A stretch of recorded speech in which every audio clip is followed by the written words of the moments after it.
Great Basin National Park. Glad it doesn't look like that. I know it'd be cold. Looking for mountain lions. He's looking for warm clothes. He gets chilly.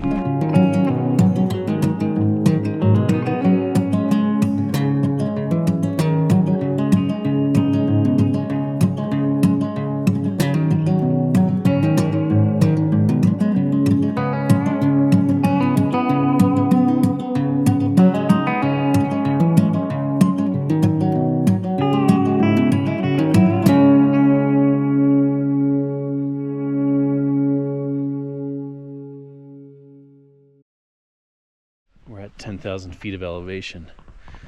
Getting ready to start the hike, and it's quite cold. 10,000 feet. Maybe.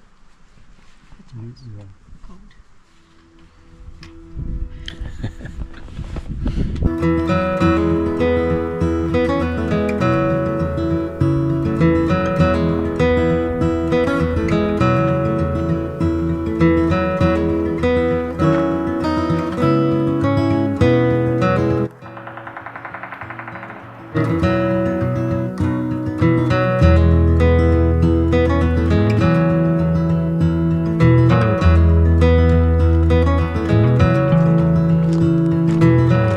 The air is very, very thin here at 11,000 feet now. It takes your breath away pretty quickly.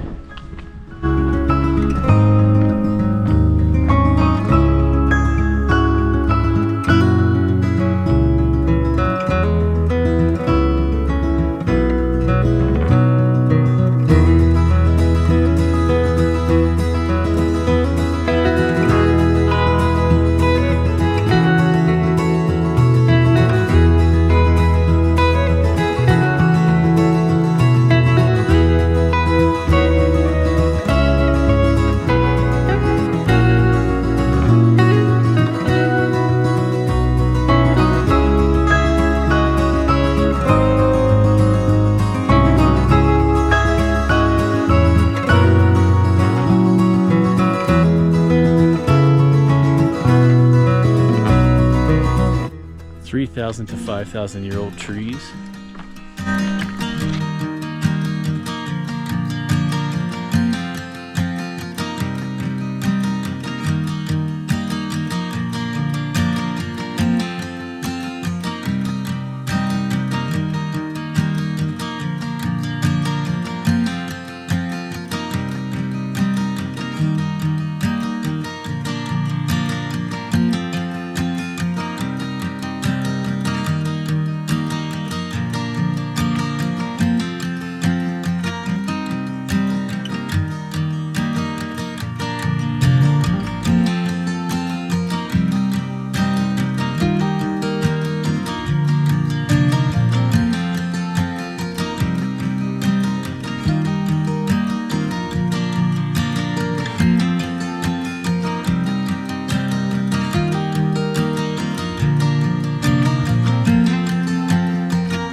We're going to the caves. But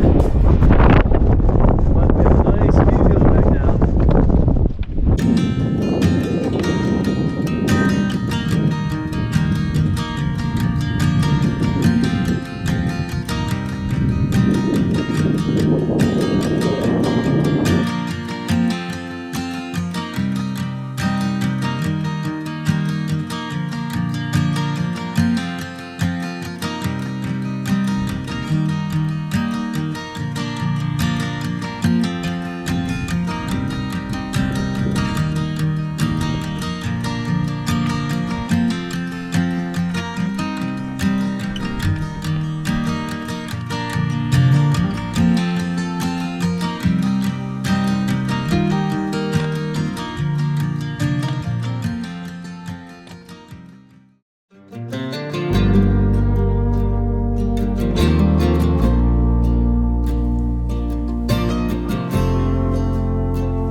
Aquifer, that water table that is present under the earth, was far above our heads. There was a lot more water at the time, well above the rocks that we were standing under. And there was a lot of sulfur gas coming from up deep in the earth. And that sulfur gas would mix with the water to become sulfuric acid, which is a pretty strong acid that has no trouble eating away at limestone. And so over a period of several million years, these caverns were formed just by that corrosion. Now, Lehman Caves is what's called a solution cave, meaning it is formed out of a chemical reaction. There was a solution, water and sulfuric acid, that were required to make the caverns. And as we go, you'll notice that we stay pretty flat. So because these caves were formed out of a chemical reaction, at that flat level of the water of the aquifer, we're not really getting deeper underground. Any change in depth from us to the surface comes from the mountain rising over us.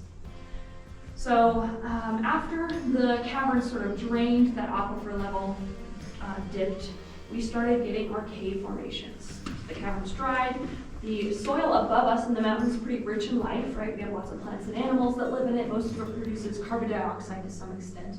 And that carbon dioxide, when it stays in the soil, there will be rain and snow melt. That water will come through, pick up that carbon dioxide and become carbonic acid, which is essentially soda water. And then it'll sink down deeper into the earth, pick up some minerals along the way. It'll become calcium or calcite flavored soda water.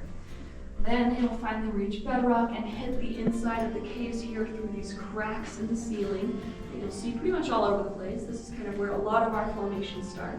And what happens is that calcium carbonate mixture will drip in and leave a little bit of that mineral content behind on the ceiling, hit the floor, slowly evaporate, leave some mineral content behind on the floor there as well. And so drip by singular drip, we start to get our cave formations.